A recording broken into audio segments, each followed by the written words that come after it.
What happens when the person who needs love the most falls for the one who fears it the most? That's the quiet tragedy of the anxious, avoidant relationship. Two people who are drawn to each other with magnetic intensity, yet wired in ways that guarantee pain. One craves closeness to feel safe. The other craves distance to feel safe. And so they orbit each other in a painful dance, never quite meeting in the middle, both desperate for connection, yet terrified by what it demands. The anxious partner feels everything deeply, every silence, every delay in response, every subtle withdrawal. Their nervous system interprets distance as danger. They reach out, text again, ask questions, try to fix the emotional disconnection. They don't mean to suffocate, they're trying to survive. Meanwhile, the avoidant partner feels that pursuit as pressure, as a loss of freedom, as emotional invasion. Their instinct is to retreat. And that retreat confirms the anxious person's worst fear, that love is slipping away. This cycle doesn't start with bad intentions. It starts with childhood adaptations. The anxious one learned that love could vanish without warning, that to be loved meant to prove their worth over and over again. The avoidant learned that love demanded too much, that vulnerability brought pain, that safety meant staying in control. Both want love, deeply, but they protect themselves in opposite ways. And in that protection, they destroy the very closeness they long for. The anxious thinks, if I can just show them how much I care, they'll stay. The avoidant thinks, if I pull away, I'll finally feel peace again. Both are wrong. Both are afraid. And neither realizes they're speaking two entirely different emotional languages, one of pursuit, one of escape.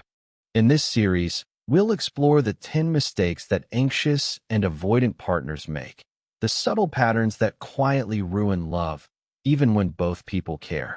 Because understanding these mistakes isn't about blame. It's about awareness. It's about breaking the cycle before it breaks you. If you want to better understand how to deal with avoidance, then subscribe to the channel to know everything. Sometimes what feels like love is actually fear in disguise. For the anxiously attached person, emotional intensity often masquerades as connection. The racing heart when they don't get a text back, the desperate urge to fix silence, the constant analyzing of what went wrong. It all feels like proof of love. But it isn't love. It's anxiety wearing its mask. This is the first mistake, mistaking activation for affection. When you're anxious, your body interprets uncertainty as danger, and your nervous system goes into survival mode. You reach out, you cling, you chase. Not because you want to control the other person, but because you're terrified of being abandoned. The problem is, for the avoidant, this energy feels suffocating. The more you chase, the more they retreat. And the more they retreat, the more your anxiety convinces you that chasing is the only way to stay safe. This cycle tricks you into believing that tension equals passion, that distance equals rejection, that peace equals boredom. But true intimacy doesn't come from constant activation. It comes from emotional safety. The anxious person may confuse chaos with chemistry because peace feels unfamiliar. And the avoidant may confuse calm with loss of control because closeness feels dangerous. Together, they create a relationship built not on trust, but on emotional reactivity. The cruel irony is this. Both partners are trying to regulate the same fear, the fear of loss. The anxious one tries to control through closeness. The avoidant tries to control through distance.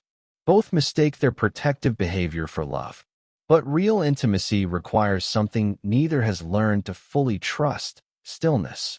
It's in the stillness that love grows. Not in the rush of texts, not in the panic of silence, but in the quiet moments where neither is trying to prove or protect, only to be. The first step toward healing this dynamic is noticing when anxiety is speaking for you. When the urge to reach out feels desperate, pause. Ask yourself, am I seeking connection, or am I soothing fear? Because if it's fear, love can't breathe there. The moment love turns into a power game, connection begins to die. Avoidantly attached individuals often mistake distance for control. It's their invisible shield, the space they create to protect themselves from emotional overwhelm. When things get too close, too deep, or too unpredictable, they retreat. But what starts as self-protection quickly becomes emotional punishment. The avoidant may not mean to hurt the anxious partner, yet every silent treatment, every delay in response, every subtle withdrawal lands like rejection in the anxious heart. This is the second mistake, using distance not to regulate, but to dominate. It's a subconscious test. Will they still chase me? Will they still wait? The avoidant doesn't ask these questions out loud, but their actions whisper them. And when the anxious partner takes the bait, when they plead, apologize, or overextend, the avoidant feels safe again, because they've confirmed they still hold the emotional upper hand. But this control is an illusion. It doesn't create safety, it creates dependency. The anxious person becomes more insecure, more reactive, more fearful, and the avoidant becomes more detached, more superior, more emotionally numb. Together they reinforce the same wound, love as imbalance. One overfunctions, one underfunctions, and neither truly rests. Distance can be healthy when it's about self-regulation, but when it's used as leverage, as proof of who cares more, or who can withdraw first, it poisons the relationship. It replaces vulnerability with strategy, tenderness with silence. And over time, that silence turns love into resentment. Here's the truth few avoidants want to face. Emotional control is not emotional strength. It's fear wearing sophistication. And here's what the anxious partner must learn. Chasing silence won't bring closeness. It only teaches the avoidant that distance works. Real power in love isn't about who can retreat faster. It's about who can stay grounded when fear rises. The moment distance becomes a weapon, connection becomes a casualty. They can love you deeply, but they can't raise the parts of you that never felt safe. This is one of the most subtle and devastating mistakes anxious and avoidant partners make. Both enter the relationship carrying old wounds disguised as needs. The anxious partner's wound says, "If you love me enough, I'll finally feel secure." The avoidance wound says, "If you give me enough space, I'll finally feel safe." Both are chasing healing through control, hoping the other person will fix what childhood left unfinished. But no partner, no matter how patient or loving, can rewrite your emotional history for you. When the anxious partner looks to the avoidant for reassurance, they're not really asking, "Do you love me?" They're asking, "Can you make me feel like I matter, the way no one ever could?" And when the avoidant demands space, they're not just saying, "I need a break." They're saying, "Can you let me feel safe being me, without needing me to be someone else?" The tragedy is that both are asking for healing from the very dynamic that prevents it. The anxious one's pursuit activates the avoidant's fear. The avoidance retreat activates the anxious one's panic. Each sees the other as the problem, when in truth, both are reenacting their pain through each other. The anxious tries to repair the distance. The avoidant tries to erase the pressure. And in this tug of war, neither gets what they truly need: inner security.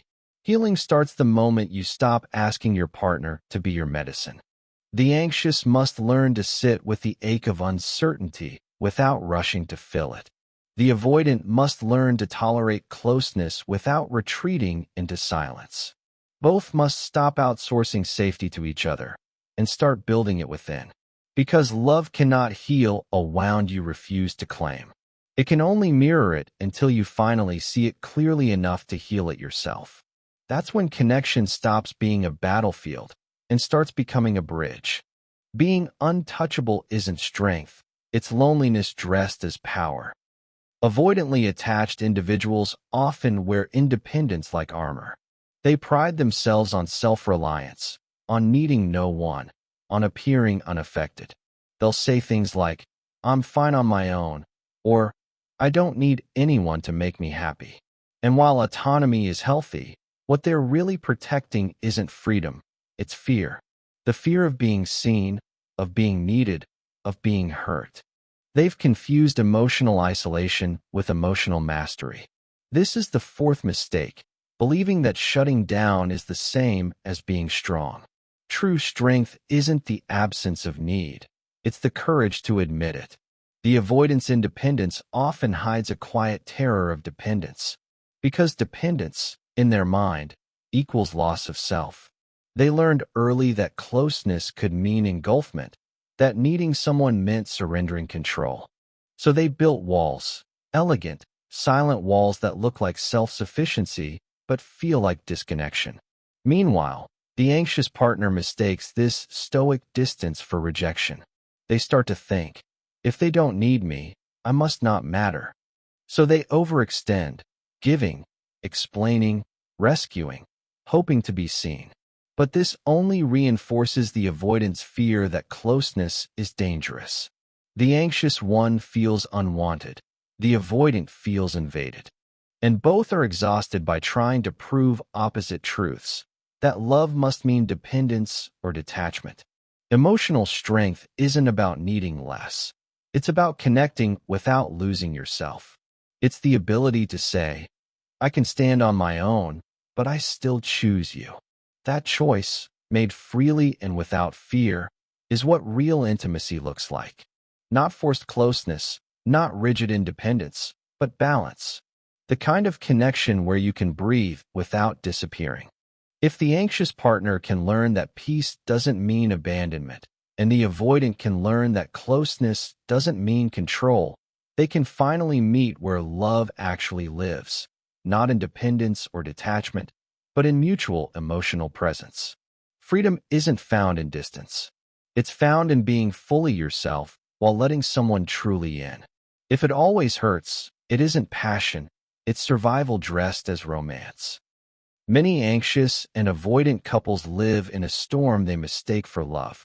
They fight, withdraw, reconcile, repeat, each cycle more intense than the last. The anxious partner interprets the avoidant's return after distance as proof that they care. The avoidant interprets surviving another conflict as evidence that the bond is unbreakable. Both confuse volatility with depth, chaos with connection. But conflict isn't proof of love. It's often proof of unresolved fear. This is the fifth mistake, believing that emotional tension equals intimacy. For the anxious person, conflict offers temporary relief. At least we're engaging. At least I'm not being ignored. The emotional fire feels alive, even if it burns. For the avoidant, conflict offers emotional reset. I can pull away again. I can breathe. They see withdrawal as the only way to restore calm. Both feel momentarily safer after the storm, yet neither realizes the storm was self-made. Over time, they begin to associate peace with danger. Quiet moments feel like distance. Calm conversations feel empty. They crave the emotional intensity that mimics closeness, even though it's destroying trust. They start needing conflict to feel connected. And every time they reconcile, the anxious one feels temporarily soothed while the avoidant feels briefly reattached, until fear returns and the cycle begins again. What they're truly seeking through these conflicts isn't victory, it's reassurance. The anxious wants to feel seen. The avoidant wants to feel safe. But fighting doesn't create either. It only deepens the divide. Love isn't proven by how many storms you survive, but by how gently you handle the calm in between. When you've grown up in emotional chaos, stillness can feel foreign. But stillness is where safety begins. It's in the quiet, not the chaos, that love has space to breathe. Conflict can be healthy when it's about resolution. But when it becomes your only proof that the bond is real, you've stopped connecting and started surviving. You can't build closeness while hiding behind silence. Avoidant and anxious partners often share one unspoken agreement. They avoid the truth. Not because they want to lie, but because truth feels dangerous. For the anxious person, honesty risks rejection. For the avoidant, it risks exposure. And so, both edit themselves, softening, withholding, disguising feelings behind strategies of survival. But this silence is where love slowly dies. This is the sixth mistake, believing that emotional honesty threatens the relationship. The anxious partner fears that saying, "I'm scared you'll leave," will make them sound needy. So they try to stay calm, pretend they're fine, only to explode later when the fear becomes unbearable.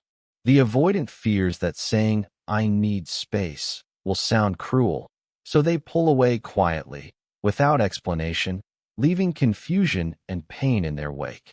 Both want peace, yet both create chaos through avoidance. When truth is unsafe, connection becomes conditional. The anxious learns to walk on eggshells, reading tone instead of words. The avoidant learns to suppress emotion until withdrawal feels like the only relief.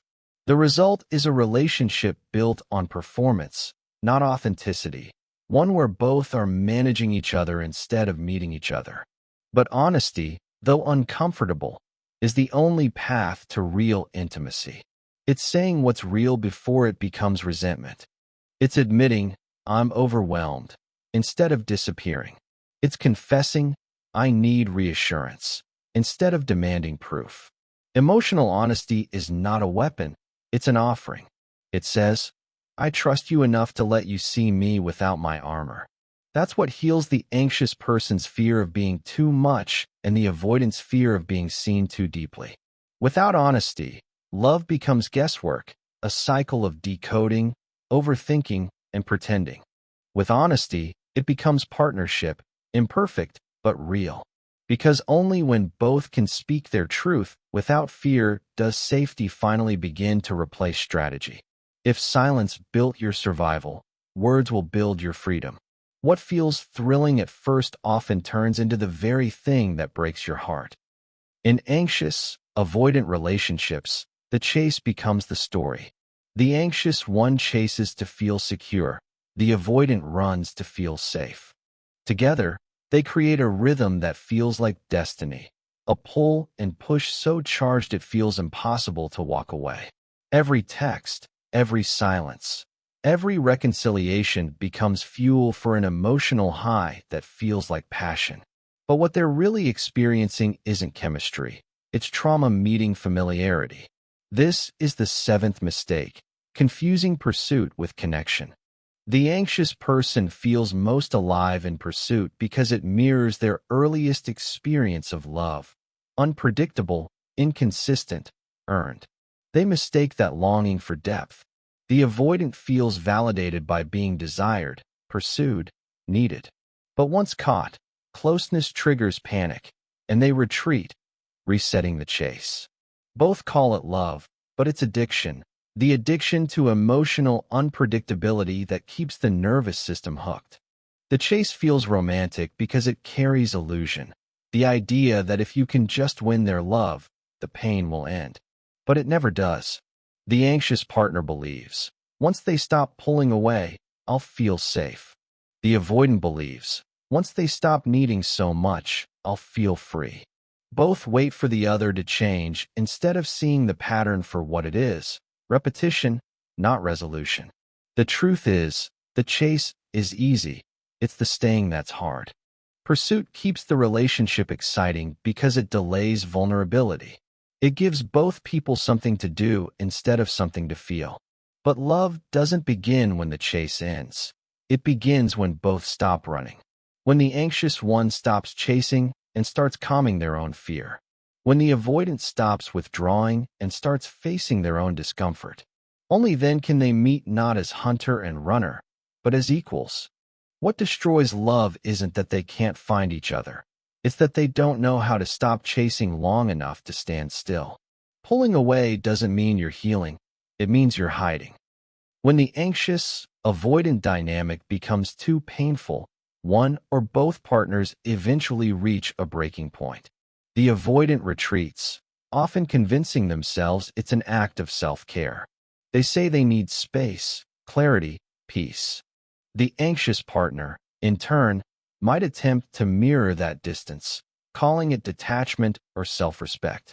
But underneath, both are doing the same thing, escaping discomfort instead of working through it. This is the eighth mistake, confusing withdrawal with healing. For the avoidant, silence feels like safety. For the anxious, distance feels like punishment. Yet both are using separation as a way to avoid the emotional truth. There's pain that hasn't been faced. The avoidant says, I just need time alone. But what they really mean is, I don't know how to stay present when I feel vulnerable. The anxious says, I'm done chasing, but underneath it's, if I pull back, maybe they'll come closer. Healing doesn't happen in isolation from emotion. It happens in relationship to it. Space is healthy only when it's intentional, when it's used to regulate, reflect, and return with greater clarity. But withdrawal without reflection is just emotional avoidance dressed up as growth. It's running, not resting. It's silence pretending to be strength.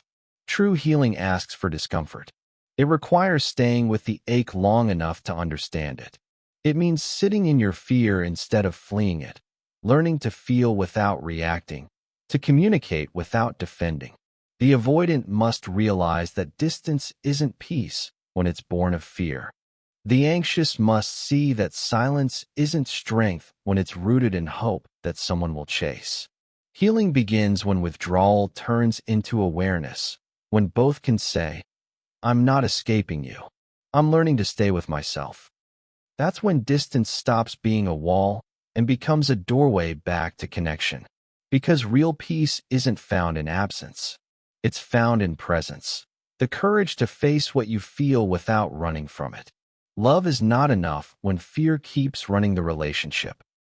This is where most anxious, avoidant relationships end, not because the love disappears, but because love alone can't outgrow unhealed patterns.